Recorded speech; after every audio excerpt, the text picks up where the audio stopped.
Good morning friends. As you know, the topic on conjunction is going on. In the previous video, we have done coordinating conjunction.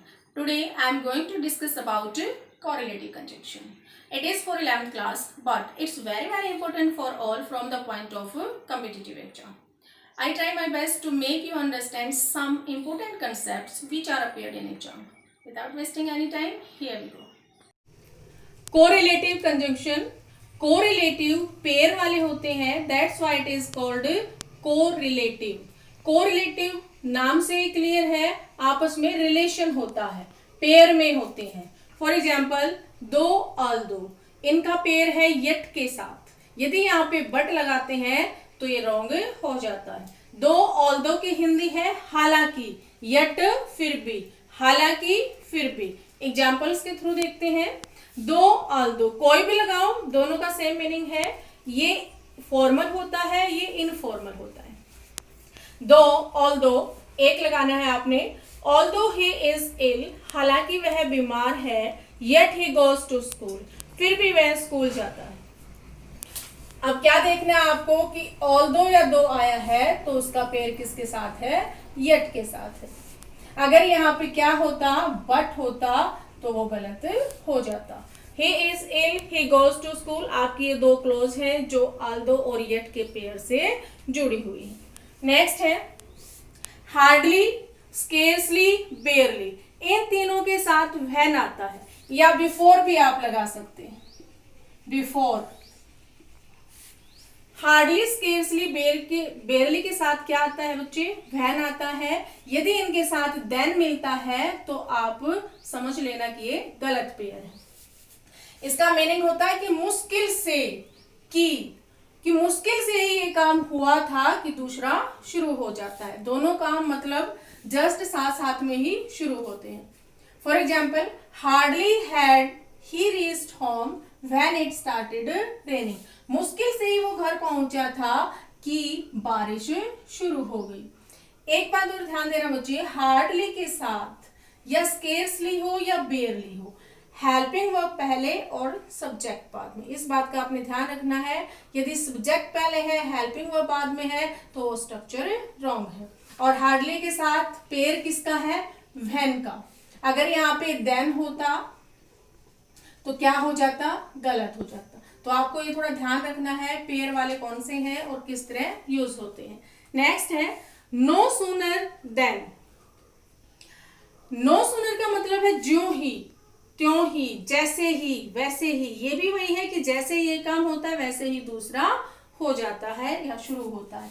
No sooner did I enter the room, ज्यों ही मैंने room में प्रवेश किया, then the light went off, कि light चली गई। जो ही प्रवेश किया त्यों ही लाइट चली गई, जैसे ही प्रवेश किया वैसे ही लाइट चली गई। अब इसमें भी ध्यान देने वाली बात है, नो सूनर के साथ भी हेल्पिंग वर्ब पहले और सब्जेक्ट बाद में। यदि हेल्पिंग वर्ब बाद में सब्जेक्ट पहले है तो स्ट्रक्चर में रॉन्ग है, गलत है। ये कॉम्पिटिटिव एग्जाम में ज्यादा आते हैं बच्चे, तो अभी से थोड़ा सा ध्यान देने लग जाओ।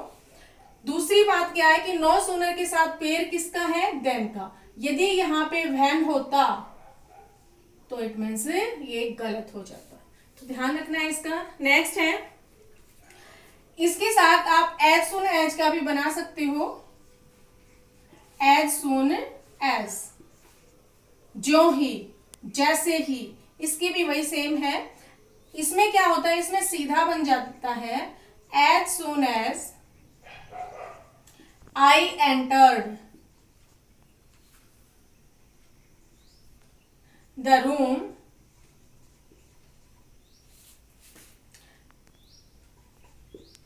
the light went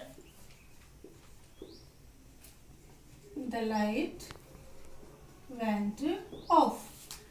इसमें फिर हेल्पिंग वर्ब आगे लाने की जरूरत नहीं होती और ना ही पेयर की जरूरत होती है। एज सुन एज का मतलब वही है, नो सूनर और देन का मतलब भी वही है। आप चाहे इससे बनाए और चाहे इससे बनाए, बस पेयर का आपने ध्यान रखना है। नो सूनर है तो देन आएगा और हेल्पिंग वर्ब पहले आएगी।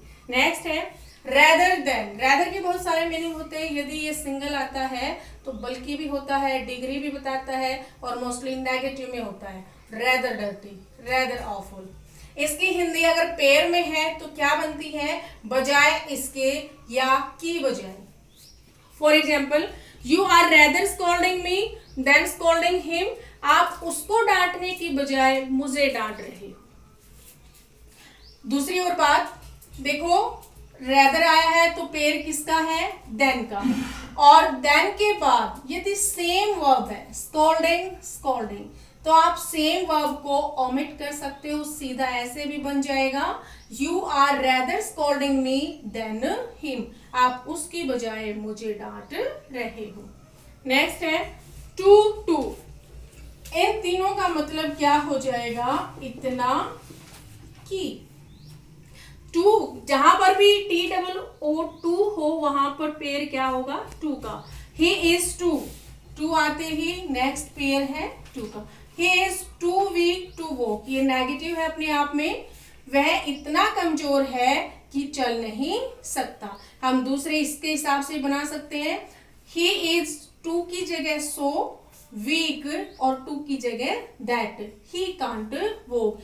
इसकी सेम सेंस यही है, he is so weak that he can't walk, वो इतना कमजोर है कि चल नहीं सकता। नेक्स्ट है so that such that, ये हमने पहले भी कर लिए हैं, फिर भी बता देती हूँ कि so और such इन दोनों में सिर्फ माइनर सा डिफरेंस है, बाकी हिंदी दोनों की सेम है। so के बाद इंटेलिजेंट एडजेक्टिव आता है और सच के बाद नाउन आता है।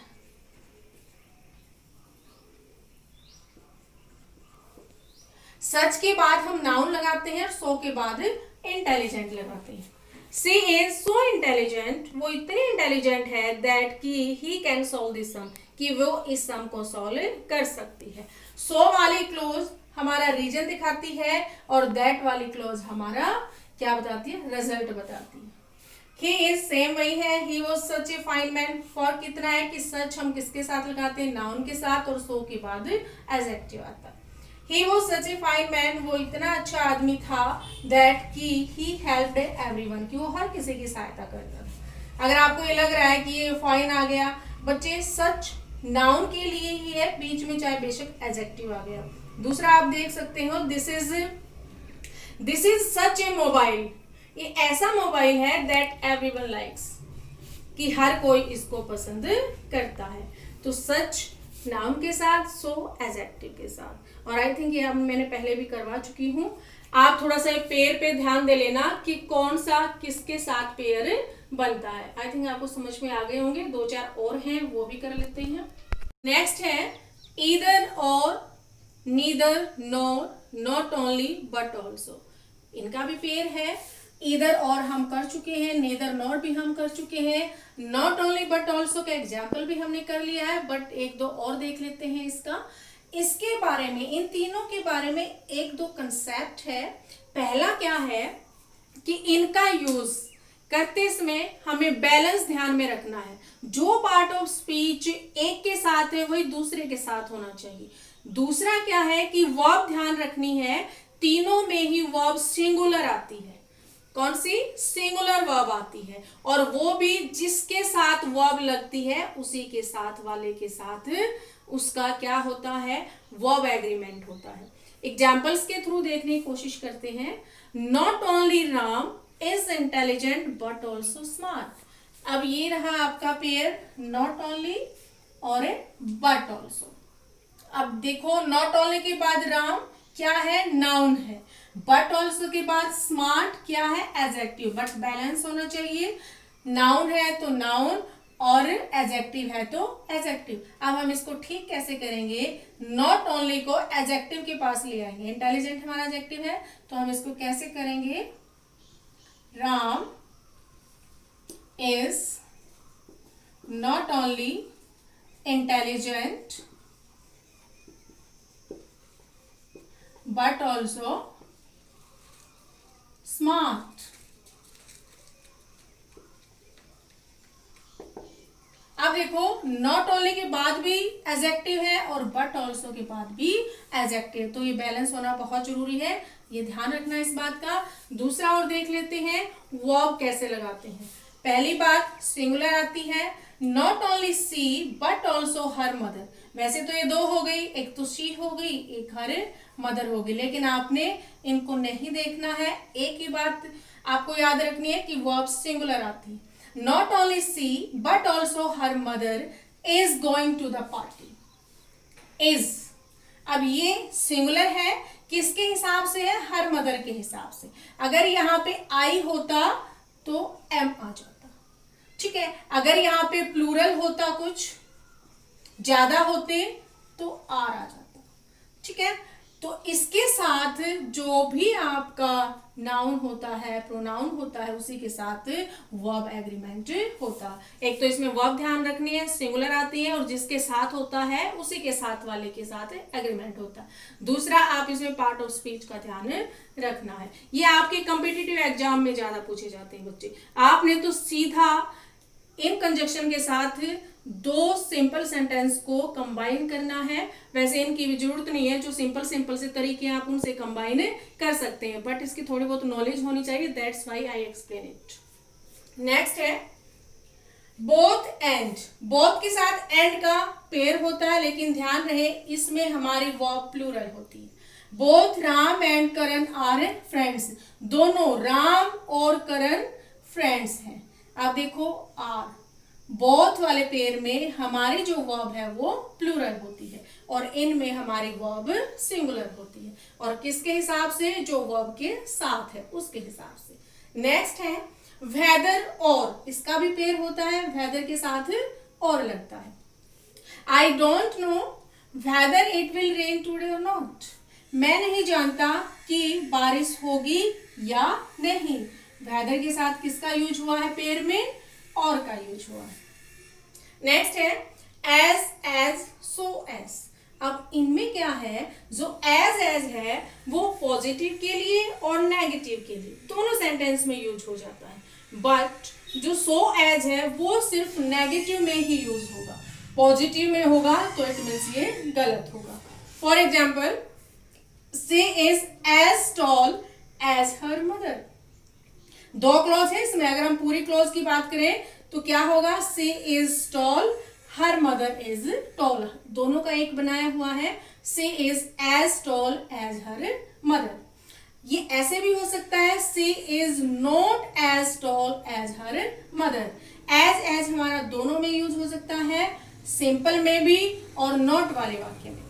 बट जो सो और एज है वो सिर्फ नॉट वाले में यूज होगा, सिंपल में नहीं होगा। ये नेगेटिव है और ये पॉजिटिव नेगेटिव दोनों में हो सकता है। एक बात और, एज के बाद जो भी आपकी डिग्री आएगी वो पॉजिटिव होगी।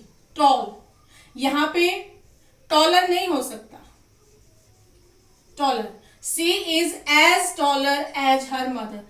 टॉलर गलत हो जाएगा, ध्यान रखें। एज के बाद जो डिग्री होगी वो हमारी पॉजिटिव होगी। 3 डिग्री होती है, पॉजिटिव, कंपैरेटिव एंड सुपरलेटिव। तो एज के बाद अगर डिग्री यूज करनी है तो आप पॉजिटिव यूज करोगे। नेक्स्ट है सो एज, नेगेटिव में यूज होता है। She is not as intelligent as Hari. अब देखो नॉट है, सो है और सो के साथ पेयर है एज का। अगर यहाँ पे नॉट नहीं होता, she is so intelligent as Hari, तो ये हमारा रॉन्ग हो जाता। She is not so intelligent as Hari. अब ये सही है, ये नेगेटिव में यूज होता है। एक बात और इसमें ध्यान देनी है कि एज के बाद जो हमारा केस आएगा, यहाँ तो नाम था, मान लो अगर केस आना है तो एज के बाद हमारा सब्जेक्टिव केस आता है, यहाँ पे ही बन जाता। क्लियर है? ऑब्जेक्टिव केस होता है, एक सब्जेक्टिव केस होता है। तो एज के बाद ऑब्जेक्टिव केस नहीं सब्जेक्टिव केस आता है, और लाइक के बाद ऑब्जेक्टिव आता है।